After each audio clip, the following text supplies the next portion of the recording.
Un hombre con discapacidad mental salvó a un niño de un incendio, pero terminó en la cárcel. 3 días después, el niño despertó. El olor a humo golpeó a Jonah Mace como una bofetada repentina. Acababa de salir al porche, escoba en mano, cuando el penetrante y acre aroma le llegó a la nariz. No era el humo lejano que salía de chimeneas u hojas quemadas. Era denso, furioso y demasiado cercano. Jonah entrecerró los ojos hacia el final de la calle.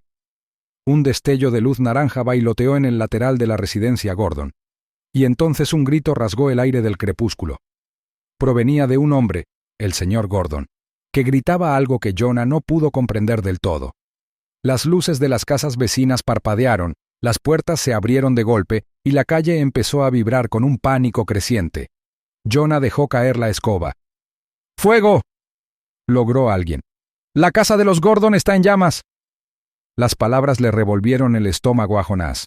Dio unos pasos hacia adelante con el corazón latiendo desbocado, cada latido más fuerte que el anterior. La gente se reunió a lo lejos, observando cómo las llamas ascendían por el costado de la casa.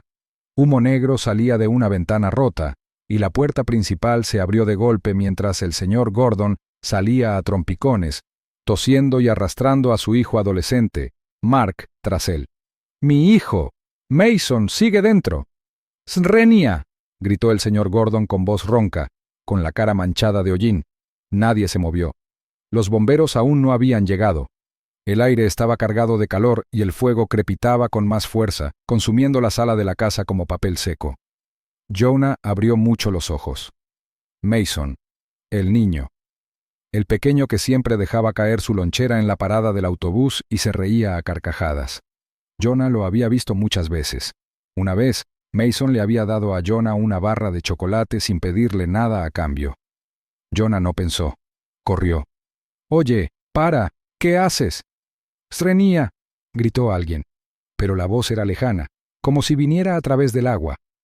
Las piernas de Jonah ya se dirigían hacia la casa en llamas. No notó las manos que lo detenían ni las voces que lo llamaban. El mundo se convirtió en un túnel.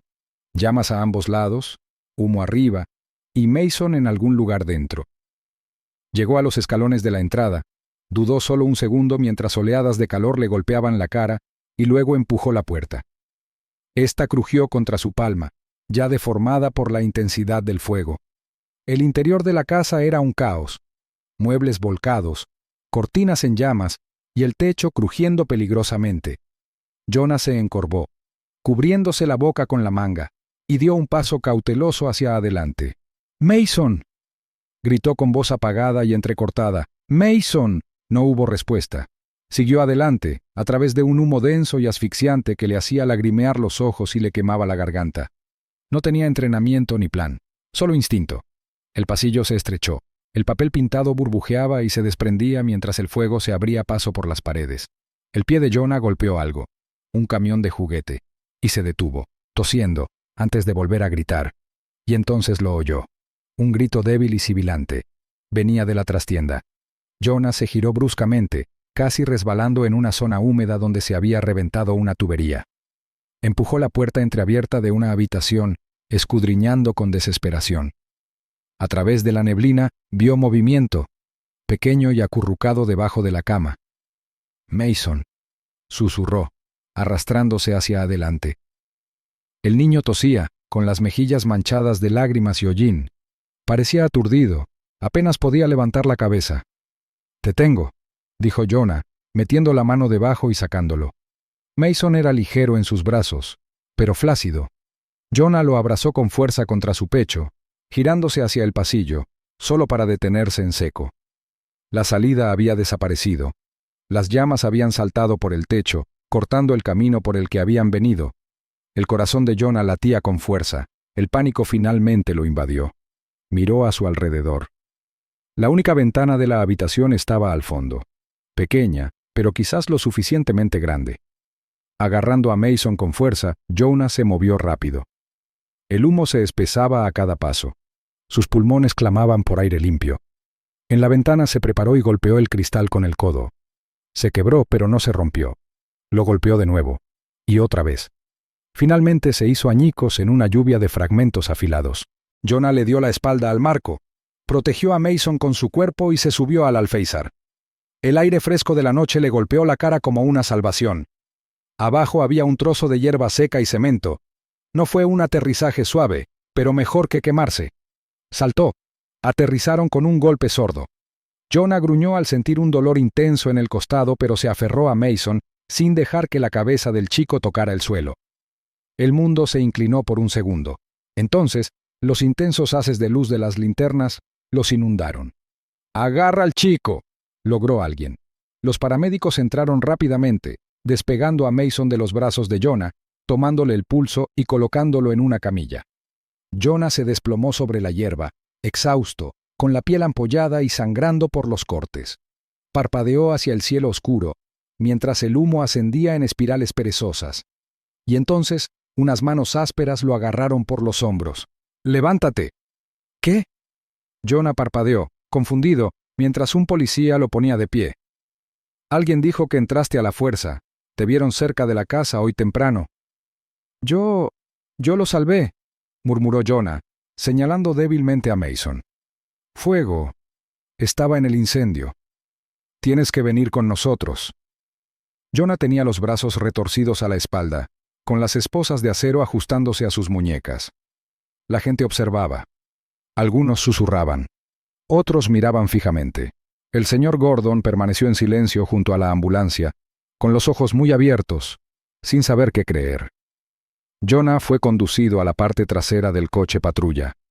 La puerta se cerró tras él con un golpe seco, sellándolo dentro. A través de la ventana, vio cómo se llevaban a Mason en la camilla, con una máscara de oxígeno en la cara. Su cabeza cayó contra el cristal, magullada y aturdida. De vuelta en el lugar de los hechos, otro vecino, un hombre alto con camisa de franela, hablaba con uno de los agentes. «Lo vi paseando por la casa de los Gordon antes. Siempre hace eso, ¿sabes? Simplemente deambula, mira las ventanas». Otra voz añadió: «Siempre supimos que era extraño. No nos sorprendería que él mismo provocara el incendio». Nadie lo cuestionó. Nadie le preguntó a Jonah por qué entró corriendo. Nadie preguntó cómo sacó al chico. En cuestión de una hora, la historia se extendió por los porches, los teléfonos y, finalmente, las noticias locales. El hombre con discapacidad mental que irrumpió en una casa en llamas. Una presencia peligrosa que simplemente, casualmente, estaba allí cuando las cosas salieron mal. Jonah permaneció en silencio mientras el coche patrulla se alejaba, con las luces rojas y azules destellando contra el cielo nocturno. Le dolían los brazos. Tenía la cara cubierta de hollín. Su cuerpo temblaba no de miedo, sino por el peso de todo derrumbándose a la vez. Y nadie vio la verdad. Su buena acción quedó sepultada bajo sospecha. Nadie lo había visto como un héroe, solo como un hombre extraño en el lugar equivocado en el momento equivocado. Jonah estaba encorvado en el frío y estrecho banco de la cárcel del condado de East Briar, con la espalda pegada a la pared de cemento y los brazos cruzados sobre el abdomen. El olor rancio a desinfectante, mezclado con el humo que aún retenía en su ropa, lo mareaba. Una única bombilla fluorescente parpadeante sobre él zumbaba sin parar, proyectando sombras que se extendían por el suelo de la celda. Tenía los nudillos hinchados, raspados por romper la ventana, y cada respiración le recordaba el humo que había inhalado apenas unas horas antes.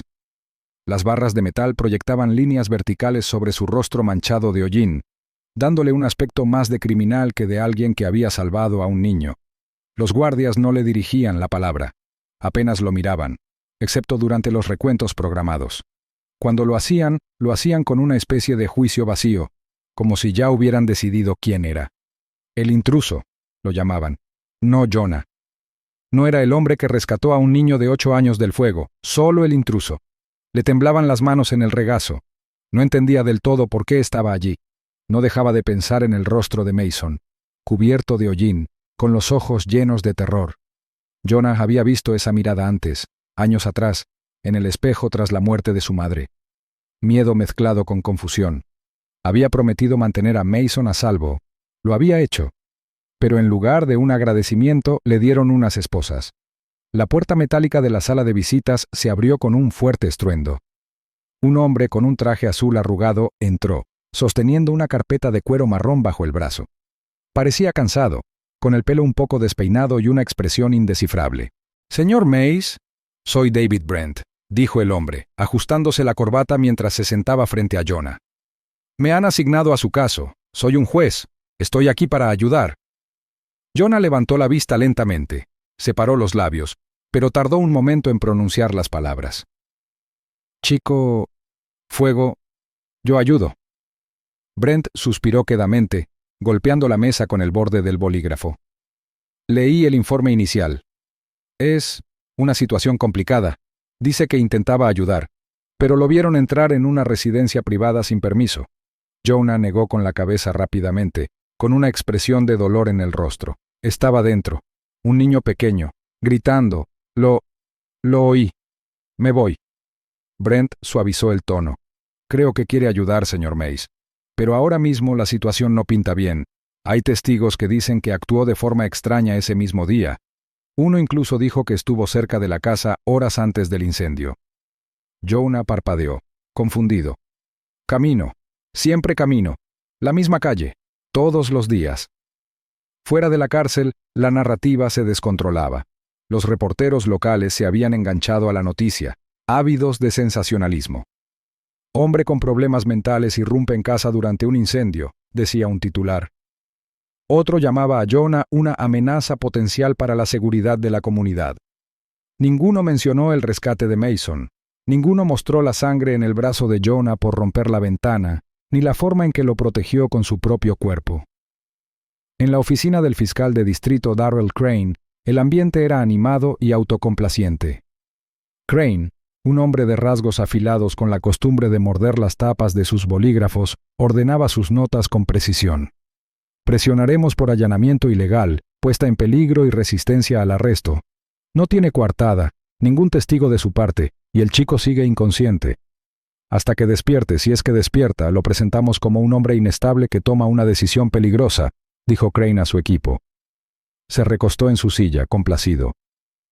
Al público le encantan los villanos sencillos. Mientras tanto, dentro del departamento de policía, el agente Alan Reese no podía quitarse de encima una persistente sensación. Reese era nuevo, apenas llevaba 6 meses en el puesto. Pero algo en el arresto le incomodaba. Había sido él quien esposara a Jonah.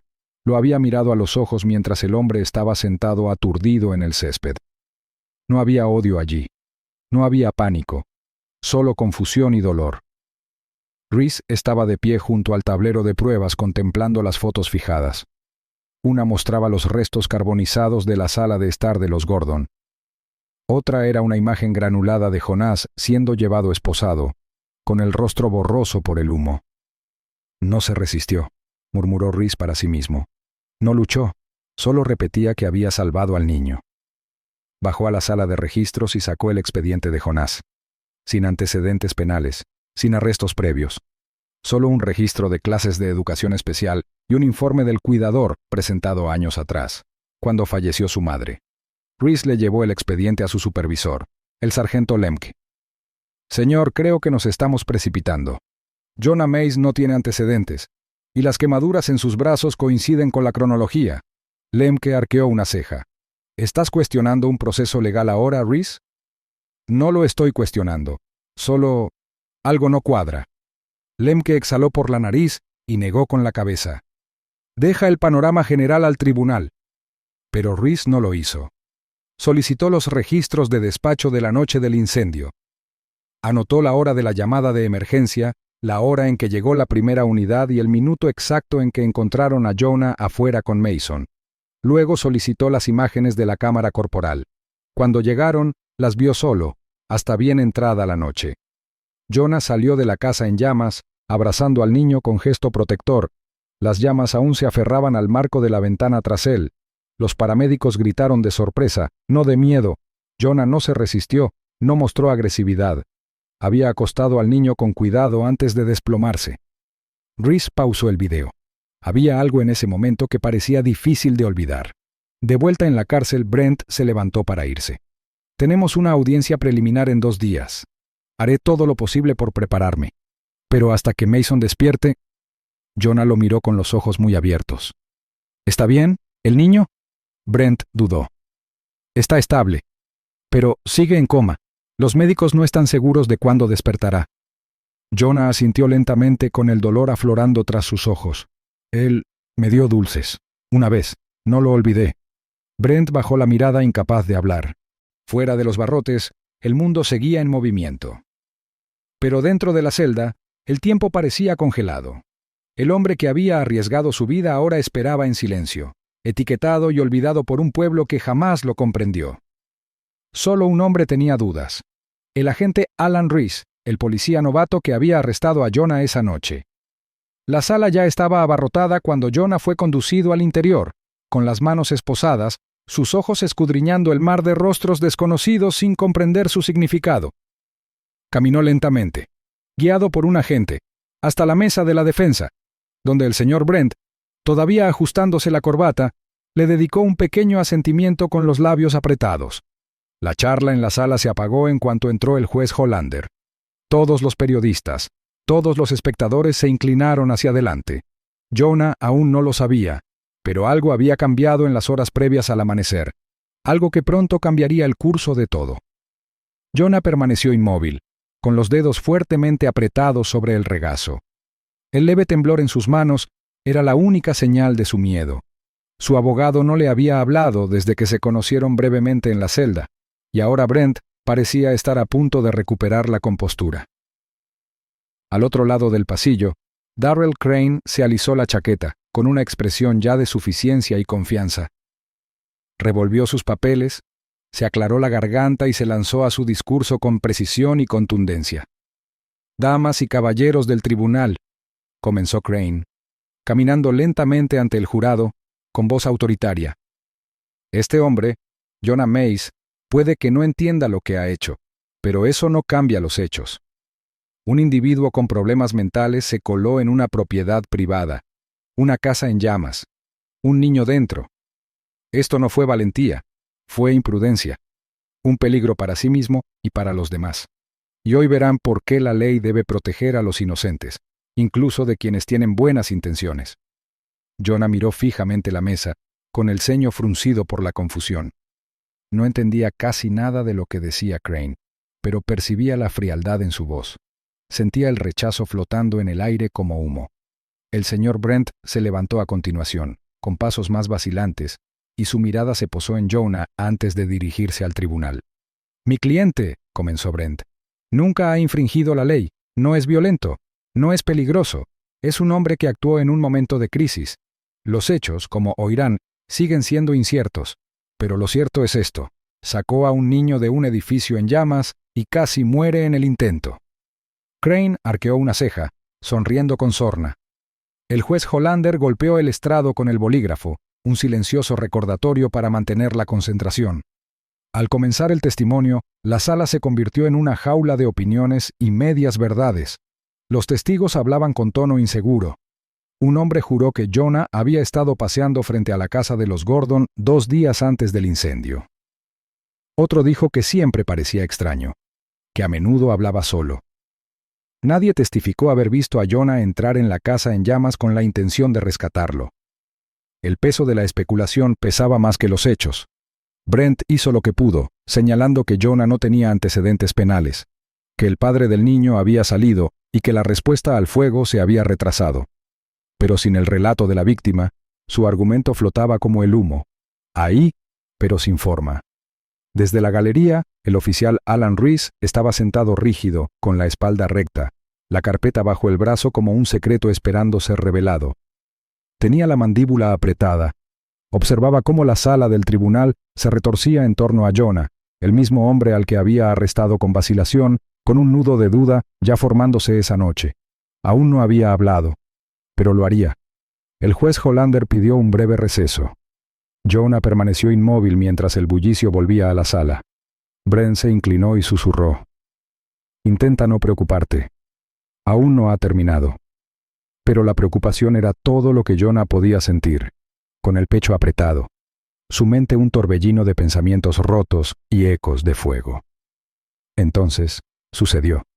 Las puertas de la sala se abrieron de par en par. Un hombre con uniforme médico irrumpió, jadeando y con la mirada escrutadora. Brent se giró bruscamente mientras el hombre avanzaba. «Señor Srenia», susurró rápidamente el hombre al oído de Brent, y lo que dijo dejó al abogado paralizado. Brent abrió mucho los ojos. Se levantó de inmediato. «Su señoría», dijo con la voz ligeramente temblorosa, «acabo de recibir noticias. Mason Gordon está despierto y quiere hablar». La sala quedó en silencio. Ni una respiración, ni un movimiento. El juez Hollander entrecerró los ojos con sorpresa. «¿Está el chico en condiciones de testificar?», Component Placement preguntó, enderezándose en su silla. «Se puede programar una transmisión de video en vivo de inmediato», confirmó el miembro del personal del hospital. Brent miró a Jonah, quien simplemente parpadeó. Se convocó un breve receso, y en menos de una hora la sala se había transformado. Introdujeron un gran monitor y lo conectaron a una línea de video segura.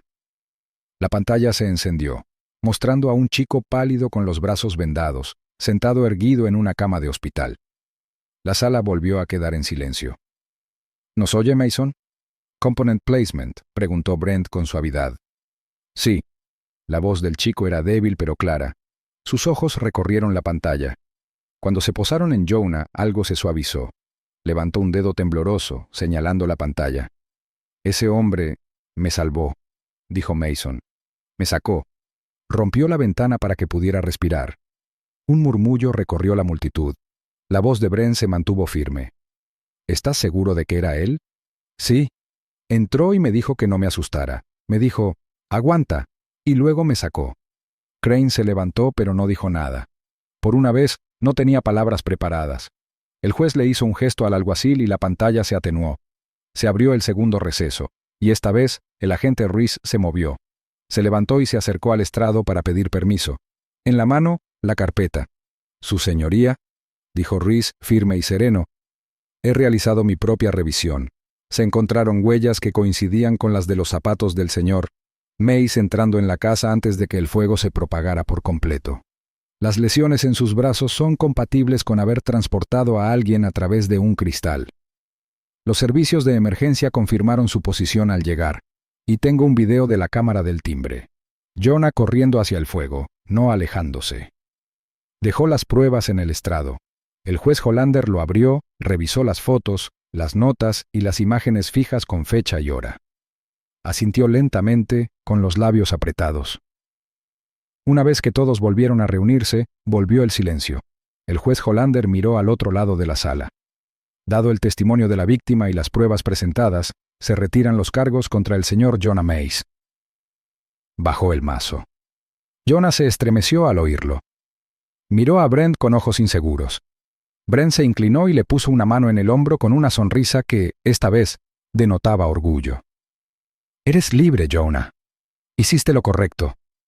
Los reporteros apenas habían terminado de empacar sus cámaras cuando las puertas del juzgado se abrieron de par en par y Jonah salió al fresco aire de la mañana.